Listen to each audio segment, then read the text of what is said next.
Hello, everyone, and my name is Momma Bonnie, and I'm so happy to see you here back at the burrow. And to all of our new friends, hello. It's so nice to meet you. How was your day? I hope it went well. And now that you're here, my day's gotten even better. For tonight's story, a mama found a story called The Magic School Bus Going Batty. But we can't have our story unless we're all comfy cozy. So make sure you're wearing something comfy. And don't forget to bring your favorite stuffy. I think they're gonna want to hear the story too. Don't you? Oh, well then, are we all comfy? Let's get started. Shall we? Tonight's story is the magic school bus going a Batty. Our teacher, Miss Frizzle, loves field trips. In fact, she loves them so much, she even took our parents on one. It all started on Parents' Night. We were all busy putting up our nocturnal animals display in the classroom. Everywhere you looked, there were animals that come out at night. Owls, opossums, raccoons, and moths. The place looked great. The only thing missing was Miss Frizzle, and our parents would be there any minute. Suddenly, the classroom door swung open, and a stranger rushed inside. I want to suck your blood. A poor Arnold. He thought the visitor was a real vampire. But it was only Ralphie in disguise. Ralphie pulled off his mask and laughed. Knock it off, Ralphie. Keisha scolded him. There are no such things as vampires. Ralphie shook his head. That's what you think, he argued. Bats are just vampires in disguise. And to prove it, Ralphie read to us from his vampire comic book. The vampire looked around the room of half humans, half bats, and said, Attention, my beloved children, at last, the moment I've been waiting for is here. We didn't pay too much attention to Ralphie. We still had to prepare a display in the attic, too. It's dark up here, Wanda exclaimed. Why don't I go get a flashlight? Ralphie offered. Keisha laughed. What's the matter, Mr. Vampire Expert? Afraid of the dark? I'm not afraid. I just can't see. That's all.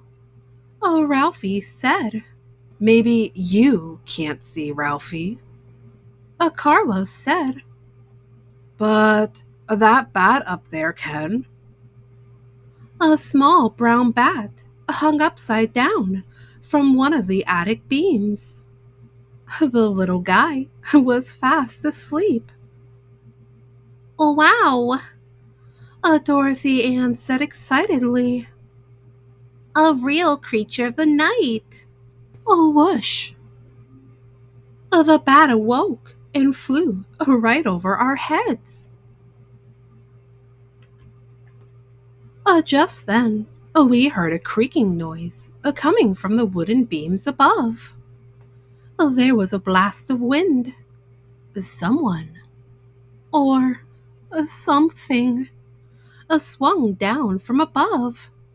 It was a large creature, half human and half bat. Good evening, class, the creature said in a scary Transylvania accent. We all breathed a big sigh of relief. It was just Miss Frizzle, dressed like a bat lady. I see you found my creature of the night, Miss Frizzle said, pointing at the bat. Come, don't be afraid. Let me show you the secrets of being nocturnal. When you are a creature of the night, you wear the color of night so you won't be seen by your enemies. You stay hidden until the sun has set, and you feed only during the night. So dark of night and keen of craft, of all night flyers, the master's a bat. That's just the kind of thing a vampire would say. Ralphie, you read too many comic books. A beep beep. Outside, we could hear the magic school bus, signaling Miss Frizzle. Our parents had arrived.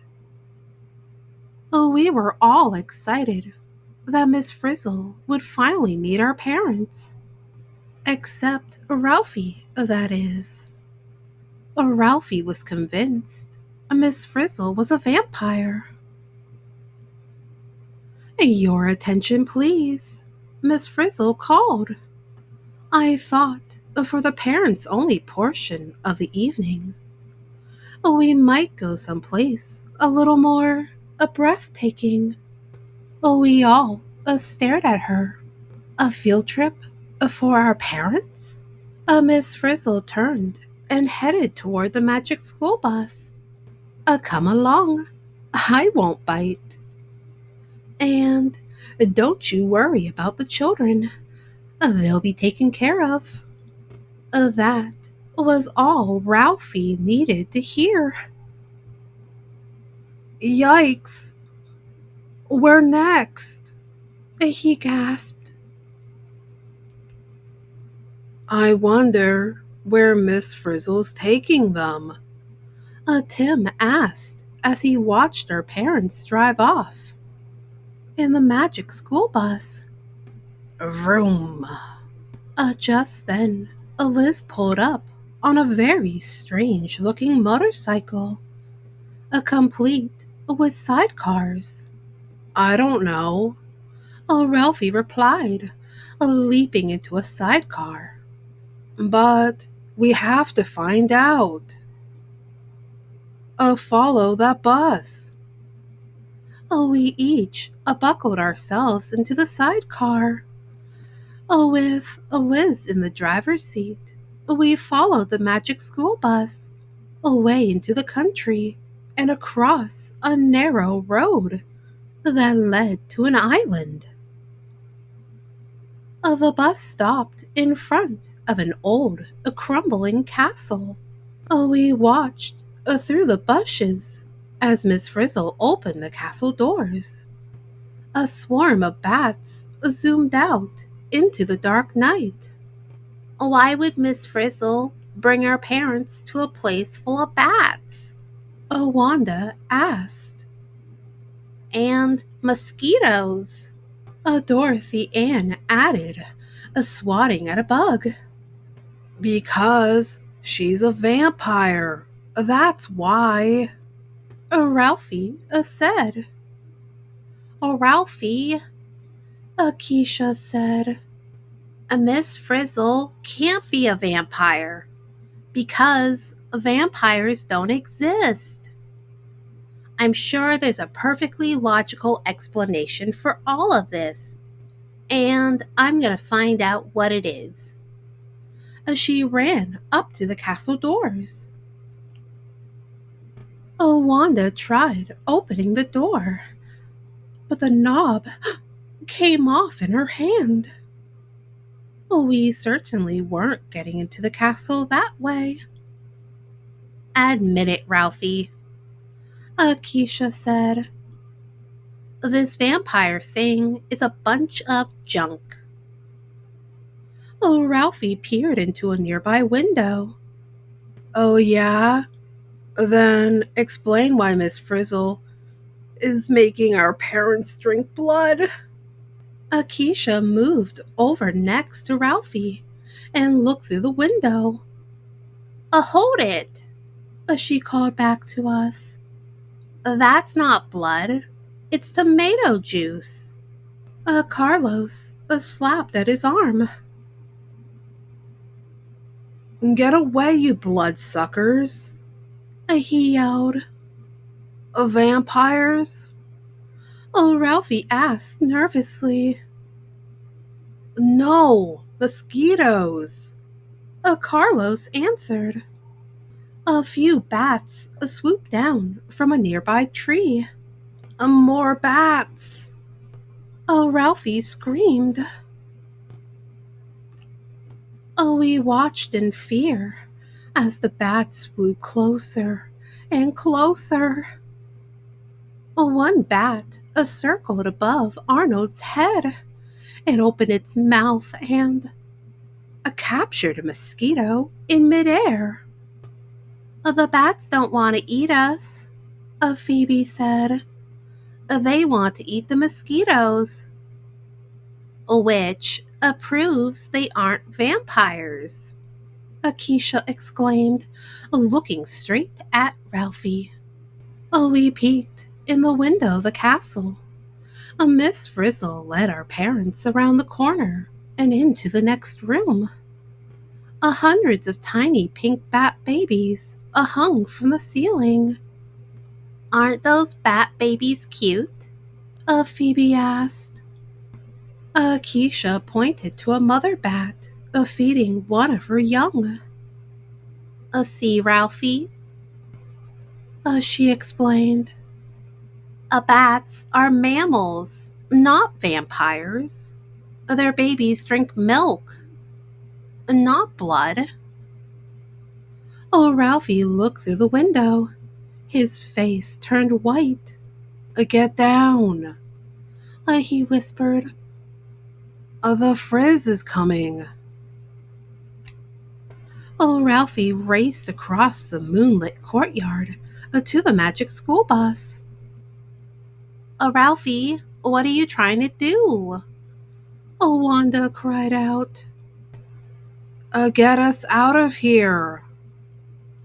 Ralphie called out from the driver's window. That seemed like a good plan. We followed Ralphie onto the bus. There was, however, one slight problem with Ralphie's plan. Ralphie didn't know how to drive.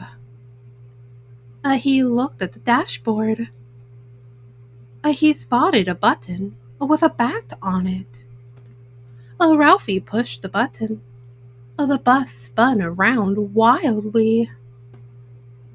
The magic school bus sprouted black wings. Its windshield grew eyes, and ears popped up from its fenders. The magic school bus had become the magic school bat. It was dark outside. We couldn't see a thing. What if we crashed into something? Arnold asked. Uh-oh, big trees at 12 o'clock. Wanda called out. We didn't need to worry. The bus flew easily between the trees. Awesome. How does the bus keep from running into stuff? Carlos asked. It's a bat. That's how. Keisha answered. It knows how to get around in the dark. I think it has something to do with that pinging sound. Every time the magic school bus opened its mouth, it let out a high-pitched a ping. Then its ears would wiggle. I think it's listening to the echo of each ping, Tim said. I don't know about you guys, but that pinging is killing my ears. Arnold moaned. He put on some earmuffs to muffle the sound. Keisha knew that the pings were really important. When the sound hits an object and bounces back, she explained, the bus hears the echo and knows the object is there. It uses echoes to locate. Phoebe thought out loud. Echolocation. Bats don't need to see with their eyes. They see with their ears. Cool, said Wanda. Bats use sound to get around. Come on, Ralphie, admit it. Keisha urged. Bats are cool, and if you were a night animal, you'd want to be one. I would not, Ralphie answered quickly. Then he thought about it. A bat could fly back to the castle in the dark, find a way inside, and save his parents from Count Frizula. The thought of his mom turning into a vampire made Ralphie so determined that he pushed all the buttons on the dashboard. Ralphie's finger had landed on a button that had a picture of a kid with bat wings on it. Before we knew it, we'd all turn into bats. This wasn't exactly what I had in mind, Ralphie admitted, but the rest of us thought turning into bats was kind of exciting. Arnold didn't seem to be having any fun. I wish I could turn off the moon, he said with a shiver. Its light is giving me the creeps. Suddenly, Carlos screamed out in the darkness. Owl alert! Owl alert? Arnold asked. Just then, a great horned owl swooped down from a high tree branch. He tried to use his sharp, strong claws to capture Arnold and Tim. It was a good thing Arnold and Tim were hanging upside down, because they could move quickly. They flew out of the owl's way, leaving the big bird with nothing to grab but air. Then they headed to a nearby tree, where the rest of us were hanging around. That's why we bats avoid light, explained to Arnold and Tim. At last, the moment I've been waiting for has come, we heard Miss Frizzle say. Prepare yourselves. Who would like to be my first victim? Take me, Miss Frizzle. One of the grown-ups called out. Keisha could barely believe her super-sensitive bat ears. Her grandmother was volunteering to be Miss Frizzle's victim. Ralphie was right. The Frizz was a vampire. Keisha flew into an air shaft that led inside the castle. Don't you dare bite my grandmother, she cried out. We couldn't let Keisha battle Count Frizula alone. We followed her down the shaft and used echolocation to fly safely throughout the castle. In the distance, we could hear the grown-ups' voices. I can't believe I let you do this to me, Keisha's grandmother said. My neck will be sore for a week, Ralphie's mother added. Maybe we should have stayed home tonight, Arnold's mother groaned. Will the kids suffer the same fate we did? Phoebe's father asked. The Frizz laughed. Of course. They're mine too, aren't they? We have to make sure she never does this again. Ralphie whispered to Keisha. We zoomed into the next room and discovered Miss Frizzle hadn't turned our parents into bats at all. She had simply shown them how it feels to be a bat by helping them hang upside down from a chandelier. We had to leave before Miss Frizzle spotted us. We swooped past the chandelier and didn't stop flying until we were safely outside. Ralphie looked embarrassed. I'm sorry, He said. I was really wrong about the Frizz. She's not a vampire. She's just a really good teacher who gets wrapped up in her work. Then Ralphie did something amazing. He admitted he was wrong about bats, too. Okay, they're not vampires. He said. They're nocturnal animals that use echolocation to fly at night. They come out at night to feed on insects, not human blood. Ralphie turned to Keisha. Happy now? He asked her. Keisha may be happy, but the bat news is we're still bats. Carlos joked. Thanks for reminding us, Carlos. Phoebe giggled. Beep beep.